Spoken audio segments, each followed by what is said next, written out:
আমরা যখন কোরআন থেকে কথা বলি, কিছু আওয়ামী লীগের লোক মনে করতেছে হুজুর আমাদেরকে দেখে বেয়াজ্জতি করলো না, আমি আপনার আপন ভাই। বিএনপির লোক মনে করতে পারেন হুজুর আমাদের বিরুদ্ধে ফতোয়া দিল না, আমি আপনার আপন ভাই। এখানে কমিউনিস্টের লোক থাকতে পারে, আপনি বলতে পারেন হুজুর আমার বিরুদ্ধে গেল না, আমি আপনার আপন ভাই। এখানে জাসদের লোক থাকতে পারেন, আমাদের বিরুদ্ধে হুজুর ওয়াজ করলেন না, আমি আপনার আপন ভাই। এখানে কমিউনিস্টের লোক থাকতে পারেন, আপনি বলতে পারেন হুজুর আমাদের বিরুদ্ধে বললেন না, আমি আপনার আপন ভাই। এখান থেকে বের করে নিয়ে গিয়ে প্যান্ডেলের পাশে বুকে জড়িয়ে ধরে তারা বলবে তোকে আগে আমি বলছি মাহফিল শুনতে আসিস না, কিসের ওয়াজ, হুজুর রাজনীতি করে ধুয়ে গেল। আগামী দিনে অনেক পীর কিন্তু গ্রুপ নিয়ে আসবে আপনাদের কাছে, কি অনেকে পীরের রূপ ধরিয়ে আসবে, অনেকে নামাজ পড়া অলরেডি শুরু করে দিয়েছে। এটা পেশাব করার পানি কয়েকদিন আগে নেয় নাই, এখন বলে পরহেজগার তাহাজ্জুদ পড়ে। এর আগে তো তাহাজ্জুদ গুজারি একজনকে দেখেছি, হাজারি দেখেছি, পট্টি দেখেছি, তসবি দেখেছি। এরা এই রূপ নিয়ে এসেছিল, এরা বলে মদিনার সনদ দিয়ে বাংলার জমিন চালাবে। শেষ পর্যন্ত মদিনার সনদ দাফন করে দিয়ে মুসলমানদেরকে জালিমের মতন মেরেছে। আল্লাহ রাব্বুল আলামিন জানিয়ে দিলেন এই ভুল আর করা। বলেন وَمِنَ النَّاسِ مَن يُعْجِبُكَ قَوْلُهُ فِي الْحَيَاةِ الدُّنْيَا وَيَشْهَدُ اللَّهَ عَلَى مَا فِي قَلْبِهِ وَهُوَ أَلَدُّ الْخِصَامِ। বলেন আল্লাহু আকবার। এই পৃথিবীর জমিনে মানুষের মধ্যে কিছু মানুষ আছে যাদের কথা দুনিয়ার জীবনে তোমাদের কাছে খুব ভালো লাগবে। কে বলতেছেন? যাদের কথা তোমাদের দুনিয়ার জীবনে খুব ভালো লাগবে, মঞ্চে দাঁড়িয়ে বলবে সম্মানিত ভাইরা নামাজ পড়তে একটু দেরি হয়ে গেল, ইচ্ছা করে দেরি করি আসি, এখন নামাজ পড়তে বলো আর একটু দেরি হয়ে গেল।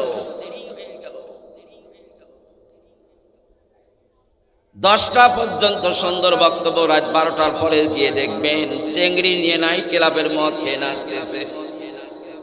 আমি কি ভুল বললাম? এর আগে যে হাসি কত আসিল, একটা মিথ্যা কথা বলবো না, একটা শব্দ মিথ্যা বললে কিয়ামতের ময়দানে বক্তার জিহ্বা কাটা হবে। এরা মঞ্চের মধ্যে দাঁড়িয়ে বলেছে ঠিক আছে আপনাদের দাবি কি, যে স্যার অথবা আমার নেতাজি আমাদের মসজিদ চলতেছে না, দয়া করে যদি কিছু আপনি অ্যামাউন্ট বলতেন। ঠিক আছে কত লাগবে?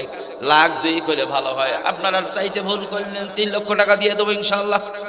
6 লক্ষ 3 লক্ষ টাকা ইনশাল্লাহ দিয়ে দেবো। 6 মাস পর ওই লোকটা আমাকে ফোন দিয়েছে, হুজুর নেতা 3 লক্ষ টাকা দিতে চেয়েছে, কয়েক জোড়া জুতা এতে ক্ষয় হয়েছে, এখনো দেয় নেই, নাও বলে না। আমি বললাম পাগল, তোকে কি পাগলা কুকুরে কামড় দিয়েছে? ও কি দেওয়ার জন্য বলেছে না প্রশংসা নেওয়ার জন্য বলেছে? আমি নিজেই একদিন প্রশ্ন করেছিলাম, ভাই প্রায় মাহফিল গুলাতে আপনি প্রধান অতিথি থাকেন, এই যে প্রতিশ্রুতি গুলা দেন, লোকেরা জুতা ক্ষয় করে, আপনি 1 টাকাও দেন না। কয় হুজুর রাজনীতি করতে এগুলো বলতে হয়, আসলে করতে হয় না নাকি?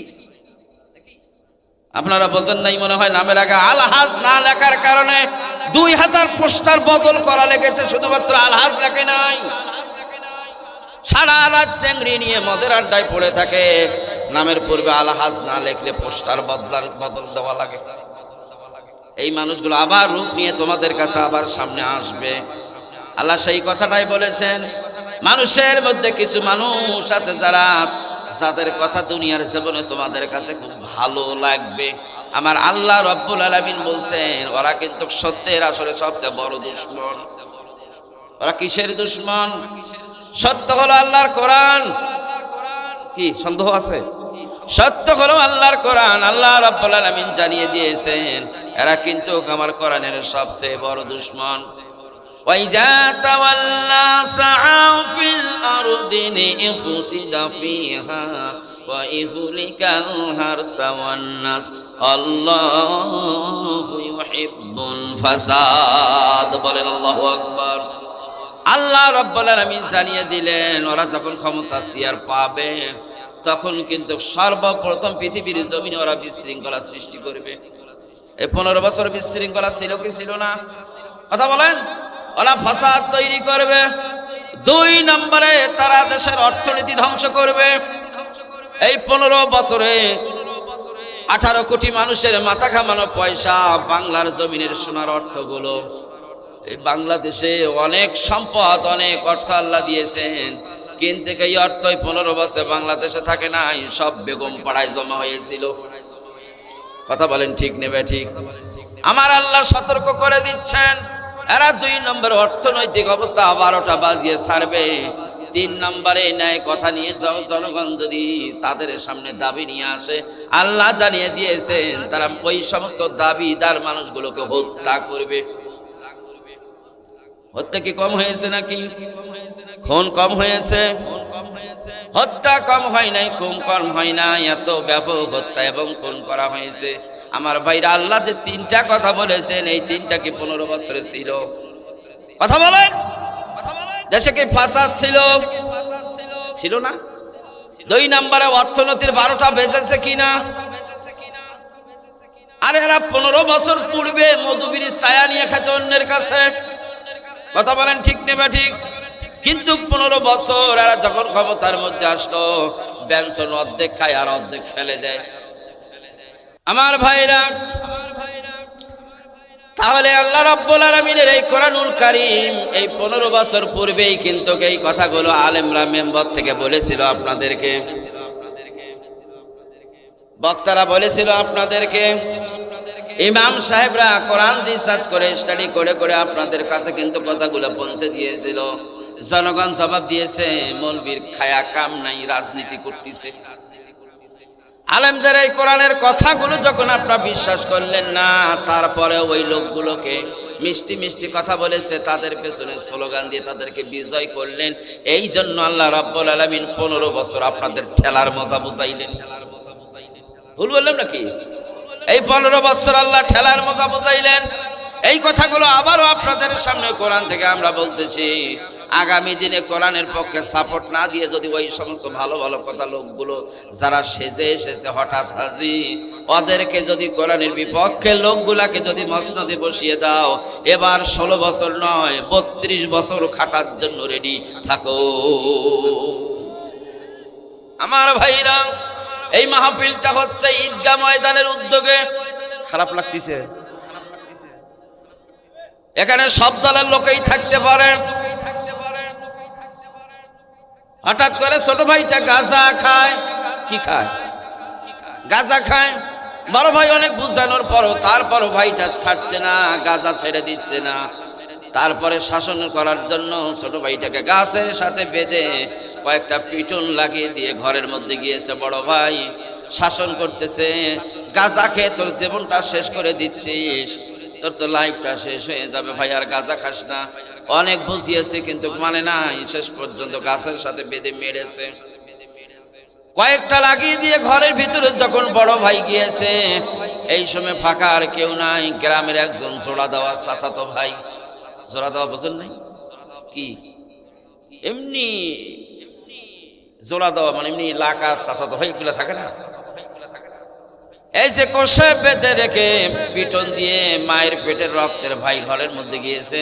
গ্রামের জোড়া দেওয়া চাচাতো ভাই এসে বাঁধন গুলো খুলে দিয়ে বুকের মধ্যে জড়িয়ে ধরে বলছে, দেখ ভাই, আমি তো আগেই বলছি তোর ওটা নিজের ভাই হলে হবে কি, ওটা চরম দুশ্মন, আমি তোর আপন জন, তুই এদিকে আয় তো। আহারে একেবারে গাল মাথা সত্য, আর বলতেছে দেখ তো ফচ্চা শরীরটা লাল বানিয়ে দিয়েছে, ওটা কি মানুষ? বলে না ওই মায়ের বলে মাসির দরদ বেশি। গাও সত্যি বলতেছে তোর ভাইকে ওটা মানুষ, কত বড় খারাপ মানুষ, দেখ তো মেরে কি করেছে।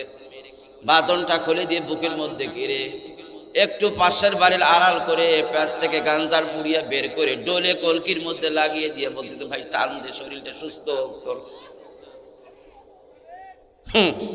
ভাই দুটা টান দে, দুটা সুখ টান দে, মাথাটা একটু ফ্রি কর, টেনশন দূর হয়ে যাবে। আপনাদের কাছে এখন আমার প্রশ্ন, একটা জোড়া দেওয়া ভাই আর একটা হলো আপন ভাই, একটা বেঁধে পিটাইলো আর একটা গাজার কলকি হাতে দিয়ে বুকের মধ্যে নিল, এই দুইজনের মধ্যে বলেন ওর আপন জনকে? বলেন যেটা বাটাম দিল ওটা আপনজন, আর যেটা বুকের মধ্যে করে নিয়ে পাশের বাড়ির পাশে নিয়ে কলকি ধরিয়ে দিল, এটা কি? ওর জীবনের চরম দুশ্মন। কথা বলেন ঠিক নেবে ঠিক? এটা যেমন ক্লিয়ার বুঝলাম আমার ভাইরা, আমরা যখন কোরআন থেকে কথা বলি কিছু আওয়ামী লীগের লোক মনে করতেছে হুজুর আমাদেরকে দেখে বেয়াজ্জতি করলো না, আমি আপনার আপন ভাই। বিএনপির লোক মনে করতে পারেন হুজুর আমাদের বিরুদ্ধে ফতোয়া দিল না, আমি আপনার আপন ভাই। এখানে কমিউনিস্টের লোক থাকতে পারে, আপনি বলতে পারেন হুজুর আমার বিরুদ্ধে গেল না, আমি আপনার আপন ভাই। এখানে জাসদের লোক থাকতে পারেন, আমাদের বিরুদ্ধে হুজুর ওয়াজ করলেন না, আমি আপনার আপন ভাই। এখানে কমিউনিস্টের লোক থাকতে পারেন, আপনি বলতে পারেন হুজুর আমাদের বিরুদ্ধে বললেন না, আমি আপনার আপন ভাই। এখান থেকে বের করে নিয়ে গিয়ে প্যান্ডেলের পাশে বুকে জড়িয়ে ধরে তারা বলবে তোকে আগে আমি বলছি মাহফিল শুনতে আসিস না, কিসের ওয়াজ, হুজুর রাজনীতি করে ধুয়ে গেল। কথা বলেন ঠিক নেবে ঠিক? এই যে 15 বছর বুকের মধ্যে আলগে নিয়ে যারা গাঞ্জার কলকি নামক অস্ত্র দিয়ে ছাত্রদেরকে গুলি করিয়েছে, এরাই কিন্তু জোড়া দেওয়া চাচাতো ভাই। যারা আপনার হাতে লাঠি তুলে দিয়ে মাথায় হেলমেট পরিয়ে হেলমেট বাহিনী বানিয়েছিল, এরা আপনার ওই কলকি ধরা ভাই। কথা বলেন ঠিক নেবে ঠিক? বর্তমান ময়দানে আলেমদেরকে পিটানোর জন্য নতুন করে ষড়যন্ত্র করা হচ্ছে, এরা আপনার কলকি ধরনে আওলা ভাই। কথা বলেন ঠিক নেবে ঠিক? যদিও আমার কথাগুলো আপনার কলিজার মধ্যে চোট লাগে না, আমি আপনার আপন ভাই। এই দুনিয়া শেষ দুনিয়া নয়, এই দুনিয়ার পর আরেকটা জগৎ আপনার আমার জন্য অপেক্ষা করছে। যদি আমি আল্লাহ রব্বুল আলামিনকে অভিভাবক না মেনে পৃথিবীর কোনো নেতাকে নেত্রীকে অভিভাবক মেনে যাই, আল্লাহ ঘোষণা করে দিয়েছেন নবী আপনি জানিয়ে দেন মৃত্যুর পরের জগতে আমি এদেরকে জাহান্নামে ভরবো।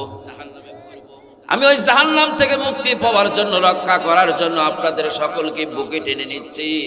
শাসনের সুরে যা বলছি আপনি মেনে নেন, এতে আপনার কপাল ঘুরে যাবে। যেহেতু মৃত্যুর সময় যখন আসবে কোনো প্রিয়জন আপনি আমার পাশে কেউ থাকবে না, কোনো প্রিয়জন থাকবে না আপনার আমার পাশে।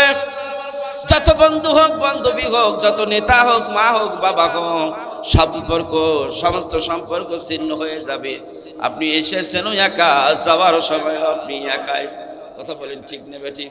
ওই জগতে বাঁচার জন্য আমি আপনাদের কাছে ইদ্রাকপুরবাসী যুবক ভাইরা আপনাদের কাছে আবেদন করলাম, যাতে করে পরকালে আমি বেঁচে আল্লাহর জান্নাতে যেতে পারি। আল্লাহ কবুল করুক, বলেন আমিন।